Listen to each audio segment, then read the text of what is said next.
All right, hi there. It's Rupa K. Hewlett here, and today's video I want to demonstrate or show you some things you can do to get your first pull-up. So if you have never done a pull-up before, or maybe you have and you're struggling to get that second or third one, or maybe it's inconsistent, then this video is for you. I actually have been able to do pull-ups for most of my life, but I have clients who have been working on their pull-ups. And at age 43, I've done my first one-arm pull-up. At age 44, I broke the Guinness World Record for most pull-ups in a minute by a female. In the last year, 2020, I did a total of 14,008 pull-ups, and my shoulders are still healthy and strong. And then this year, at age 45, I'm kind of working my way up through weighted pull-ups. So pull-ups are a passion. So I'm going to show you 8 different exercises that you can do to get to your first pull-up. And I have some friends here that are going to help me with that. So let's get started.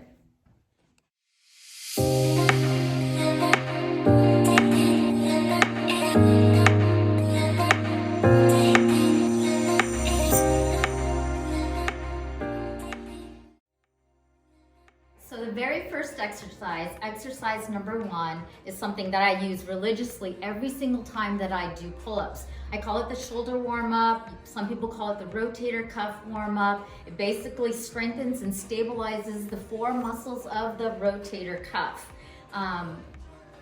Most people, when they start doing pull-ups, they're prone to injuries in the shoulders, so this really helps with that. So all you need is a TheraBand or a resistance band. You can move around and follow me. And then, so you're gonna anchor it, and basically she's going to keep her elbow nice and tight to her body, nice and slow down, control the movement in, and she's gonna control the movement out. I usually have them do about 30 reps on each side, right and left. And then we're gonna switch sides and work on the back of the shoulder. So would you mind doing the, yeah, that way. So again, elbow nice and tight, and she's gonna pull outwards, nice and controlled, out, and then releasing in. So that is exercise number 1. I do recommend you do that about twice a week to keep your shoulders nice and strong. Okay, so this is exercise number 2, and Corey's gonna help me demo that. Say hi, Corey. Hi. All right, they are called shoulder shrugs or hanging shrugs. They probably have a different name as well. And all you need to do that is something like rings or a pull-up bar. So why don't you just go ahead and step up. The purpose of this exercise is really to help you learn how to engage your lats and your scapula. So as you shrug up, you're pulling your shoulder blades down and in. So I usually have everybody do about 3 sets of 10 of those. And it really helps you do the first motion of that pull-up before you're transitioning into the bicep work. Beautiful.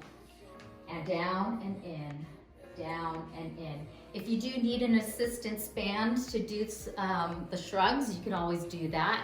I do have 3 different weights. And these are made by Spree, but I believe there's a lot of companies out there that make something similar.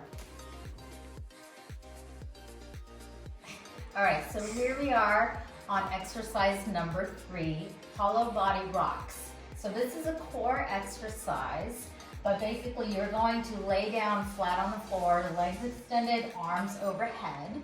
And as you lift your legs and your arms up, you're gonna press your back into the ground and gently rock back and forth.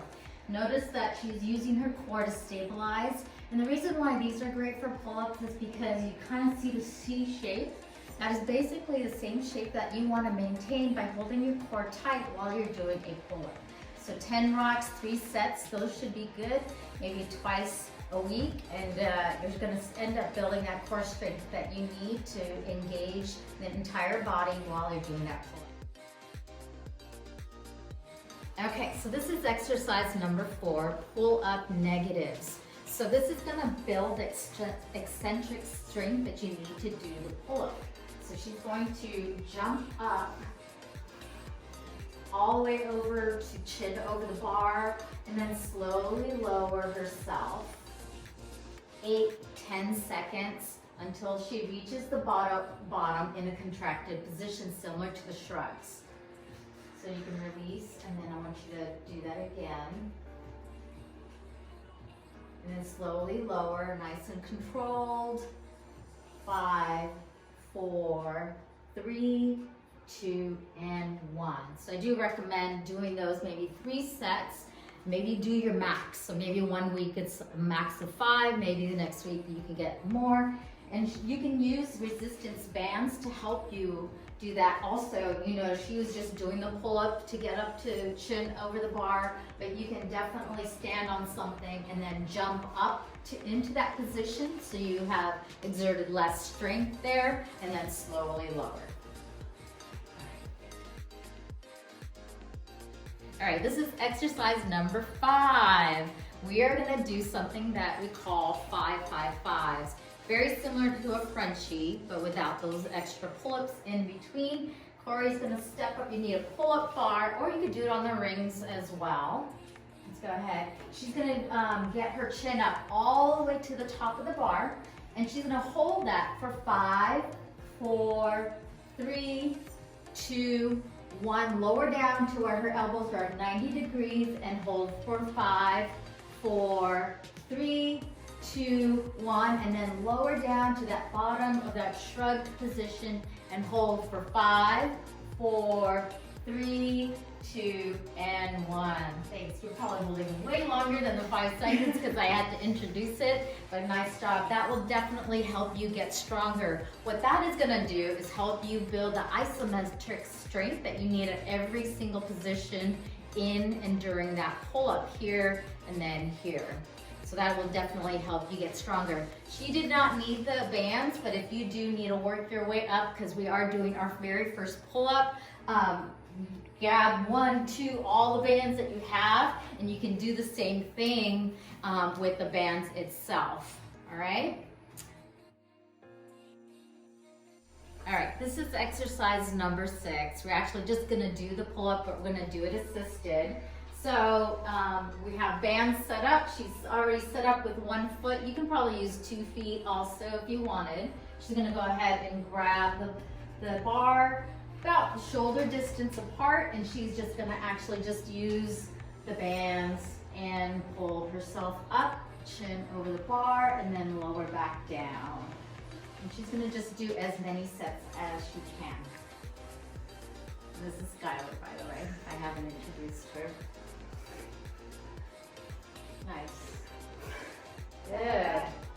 And then the better you get, the more you progress, you just remove the bands little by little or in the tension, and then pretty soon you'll be able to do a pull-up.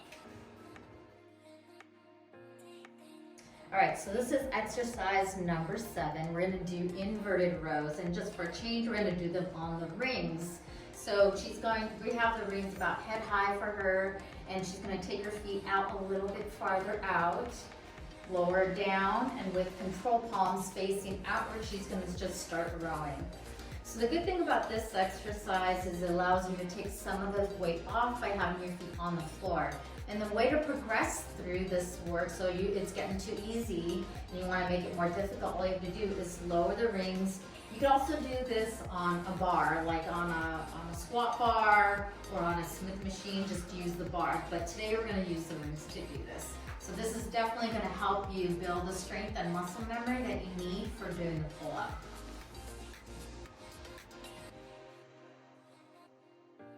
All right, and this is the last thing that I want to show you. This is called the Zotman curl. Most people don't think of it as something that you would do to train for a pull-up, but I do like adding them in. A lot of clients that I've trained, or people who do a lot of pulling, or a lot of pull-ups or work towards pull-ups or stressing, they always complain about some pain in that elbow area. So what I've noticed is that adding these Zotman curls, which Skylar's going to show you, she's going to start with palms facing up, come up into the curl, slowly rotate, and then come back down. Flip the palms back up, slowly rotate at the top, and then roll that. That rotation, that pronation at the elbow strengthens not just the bicep, but it also strengthens some forearm muscles that I think are important in maintaining healthy elbows as you're trying to really do those pull-ups. So I think if you add those into your regimen, you would be good to go. I would even consider it like prehab work. So why wait until you get that injury? Why not hit it off at the passes? And it's also great for, you feel in your biceps too. So it's also great for the bicep, which is after you're doing those shrugs and you get those lats engaged, guess what? It's a lot of bicep work to get yourself up over that bar. So Zotman curls.